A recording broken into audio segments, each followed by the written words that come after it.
ಒಂದು ಗುರಿನೂ ಹೊಂದಿದ್ದಾರೆ. ಆಗಲಿ, ಯಾಕಂದರೆ ಪ್ರಜಾಪ್ರಭುತ್ವ ಜೀವಂತಿರೋದನ್ನು ಅಲ್ಲೇ ಆದಷ್ಟು ಸ್ವಂತ ವಿಚಾರ ಮಾಡುವಂಥ ಒಂದು ಶಕ್ತಿ ಇದ್ದಂಥ ವಿರೋಧ ಪಕ್ಷಗಳು ಇರಬೇಕಾಗ್ತದೆ.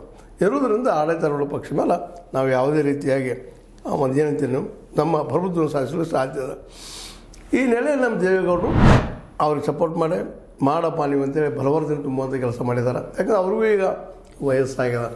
ಮೊದಲು ತಿರುಗಾಟ ಮಾಡಲಿಕ್ಕೆ ಮತ್ತು ಜನರಿಗೆ ಭೇಟಿ ಆಗಲಿಕ್ಕೆ ಭಾಳ ಕಷ್ಟ ಅನ್ನಿಸ್ತದೆ, ಇಲ್ಲಂತಲ್ಲ. ಮತ್ತು ಅವ್ರು ತಮ್ಮ ಸಮಯದಲ್ಲೇ ಸಾಕಷ್ಟು ಪ್ರಯತ್ನ ಮಾಡಿದರು.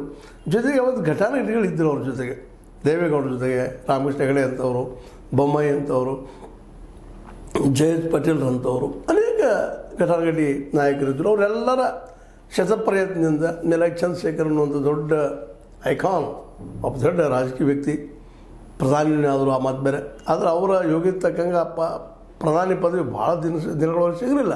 ಒಂದು ವ್ಯವಸ್ಥೆಯನ್ನು ಬದಲು ಮಾಡುವಂಥ ಶಕ್ತಿ ಆ ಚಂದ್ರಶೇಖರದಲ್ಲಿತ್ತು, ಮಾಜಿ ಪ್ರಧಾನಿಯವರಿಗೆ.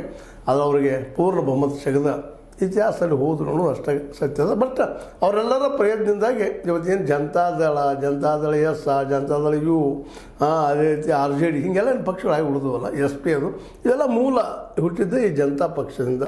ಆಮೇಲೆ ಜನತಾದಳ ಹೀಗೆಲ್ಲ ಆಗಿದ್ದರಿಂದಾಗಿ ಅವರೆಲ್ಲ ಒಂದು ತುಣುಕಾಗಿ ಇವತ್ತು ದೇವೇಗೌಡರು ಕರ್ನಾಟಕದಲ್ಲಿ ಒಂದು ತುಣುಕಾಗಿ ಉಳಿದು ತಮ್ಮ ಆ್ಯಕ್ಚುಲಿ ಇದನ್ನು ಹೊರಗಿನ ಜನರು ಕರ್ಕೊಂಡ್ಬಂದರು. ಬಟ್ ಆಯಕಟ್ಟಿನ ಸ್ಥಾನದಲ್ಲಿ ತಮ್ಮ ಮಕ್ಕಳನ್ನ ತಮ್ಮ ಮೊಮ್ಮಕ್ಕಳನ್ನ ತರೋ ಪ್ರಯತ್ನ ಮಾಡಿದ್ರಿಂದ ಈಗ ಭಾಳಷ್ಟು ಜನ ಭಾಳಷ್ಟು ಲೀಡರ್ಗಳು ಇದನ್ನು ದೂರ ಸೇರ್ತಾ ಹೋದರು. ಅದ ಕಾರಣಕ್ಕೆ